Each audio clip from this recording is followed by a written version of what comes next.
In this week's episode, the Workplace Relations Minister is okay if you take a fall. A shake-up where they monitor earthquakes. Nothing to see here, says Finance Minister, and the most popular future destination of the country revealed.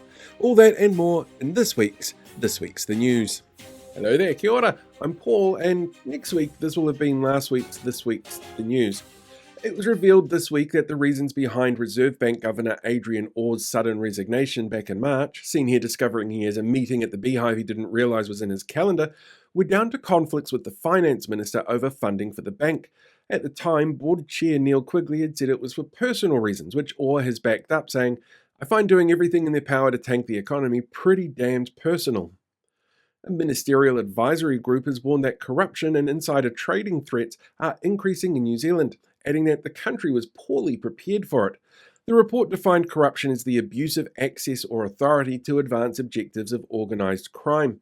Said Police Minister Casey Costello, seen here daydreaming about her work with Hobson's Pledge and how much satisfaction she got from treading down on Māori. "We know there's an international trend of this increasing, and we feel the best way to tackle it is to only allow people to access MPs if they're part of a secretive group of lobbyists, like the tobacco industry or international mining companies. That way it's not illegal corruption, just the good old-fashioned legal kind." Official figures from the Ministry of Justice released this week show a projected increase of 35% for the country's prison population by 2035.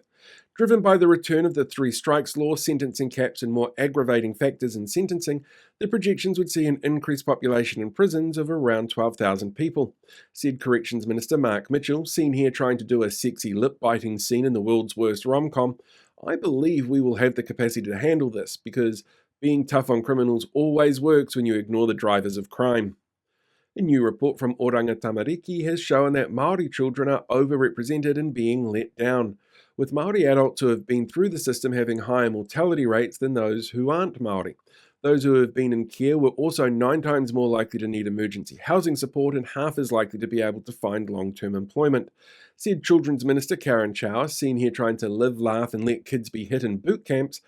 "It's a sobering report. We all want the best outcomes for these kids, and while we may have removed that specific legislation that allowed that to happen, that was delivering the results that we now say that we want, I guess the cause behind this will forever be a mystery."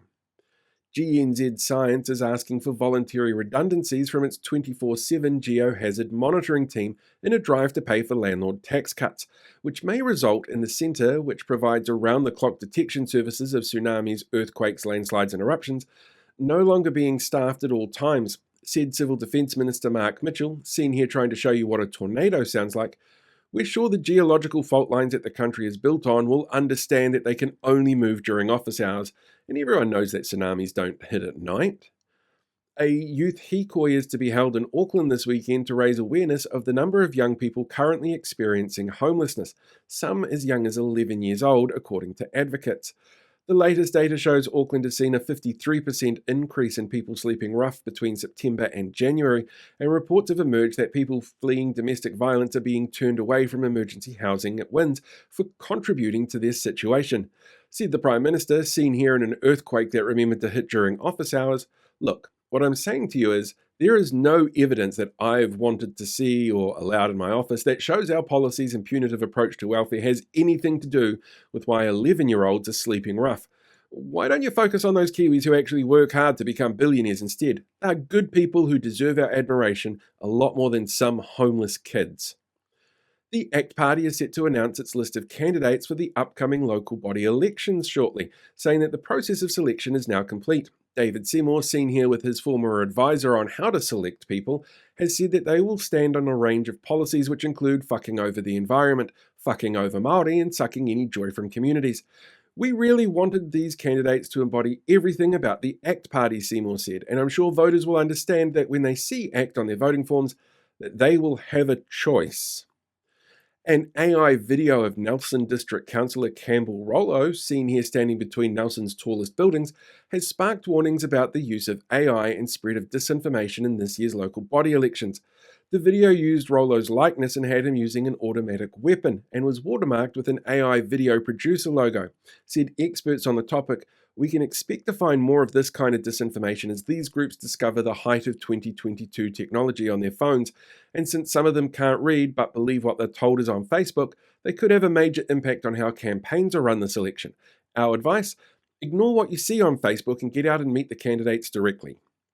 ACC has warned Workplace Relations Minister Brooke Van Velden, seen here waiting to see what happens when you remove the wet floor sign, that her proposed changes to health and safety laws will result in higher payouts and an increase in musculoskeletal injuries, slips, trips, and falls, as well as higher levies for businesses, and concerns raised by the families of those lost on the Pike River mine collapse of 2010 that the changes will result in more deaths.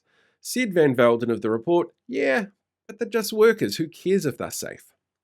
The Taxpayer Union this week released two polls, one a general poll and the other looking at which political parties farm owners and managers support. Their polling company, Curia, which is no longer part of political polling regulatory agencies, released the figures to widespread mainstream media coverage, with one producer stating, "Remember when Orson Welles read War of the Worlds and everyone thought it was real even though it was a piece of fiction? We like to think of Curia polling along the same veins." Prime Minister Christopher Luxon, seen here going to complain that his new airline doesn't serve little cookies like his old airline, is off on another international trip, visiting Europe and China with plans to meet China's Xi Jinping. Said a spokesperson for the Prime Minister's office, "These groups represent some of our biggest trading partners, so we know Kiwis will understand that in a cost of living crisis when cheese costs $20 a block, that we need to keep giving a wealthy and sorted former CEO free trips all over the world." The inter-island ferry Aratiri was forced to stop mid-transit this week as an electrical fault caused unexpected issues with the propulsion drive while sailing. The ship itself is slated for retirement in August this year, just in time for the ferry replacements to arrive, give or take half a decade. Said Finance Minister Nicola No Boats Willis, seen here telling scary stories by torchlight about how she was forced to not buy her kids Ben and Jerry's at the movies.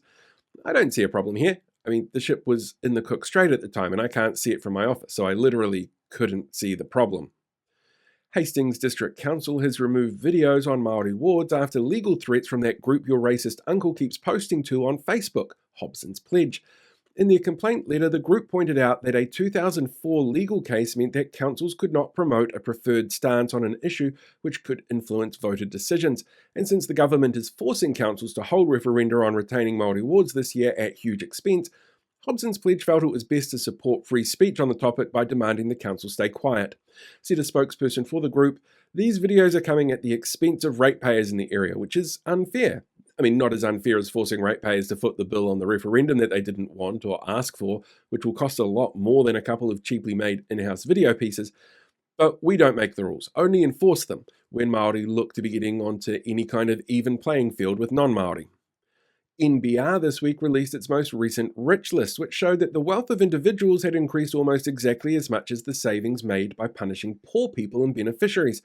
Said the Prime Minister, seen here realising that since the rich got richer, his party donations this year will be huge. "What I'm saying to you is, these are hard-working individuals that we should all be proud of. Well, hard enough working to know that they can make lots of profit in Chinese sweatshops, and proud of how they supported the US tariff policies, which has been detrimental to worldwide economies, including ours. But they're rich, so we don't say bad things about them, and if the if the poors don't learn a lesson or two from them, we may be forced to punch down even harder on them." More staffing cuts are being proposed at the Ministry of Culture and Heritage to pay for those landlord tax cuts and tobacco kickbacks. This time, historians and staff who create educational content used by both schools and the public is in the firing line. Said an expert from the organisation, "Those who don't learn from history are doomed to repeat it, and those who choose to do what people can learn from history, well, you know what? Not our problem anymore, but there will be some epic musicals written about it in the future. Something about hearing the people sing?" And finally, Hamilton is once again playing host to the largest agricultural showcase in the Southern Hemisphere as the Field Days kick off at Mystery Creek. The event pumps over $200 million into the Waikato economy, and with changes to this year's budget, which allows farmers to buy equipment that the government pays for as part of its business boost plan, Sales are expected to be booming. The arrival of the event also heralds some other knock-on effects to the region, including a number of schools having teacher-only days because David Seymour doesn't mind kids missing school if they're children of party donors, an increase in patronage to the city's strip clubs, brothels, gay sauna and fast food joints, and until this year, an increased visible presence of homelessness on the streets, as they were forced out of emergency housing and hotels for farmers to be accommodated. Said Associate Housing Minister and Hamilton West MP Tama Potaka, seen here showing what he means by lefty-loosey, righty-tighty. We got the balance right on homelessness this year by preemptively kicking people out of emergency housing before the event and then refusing to let them return this time round. And that is this week's The News. Thanks again for all the support this week. We'll catch you next time.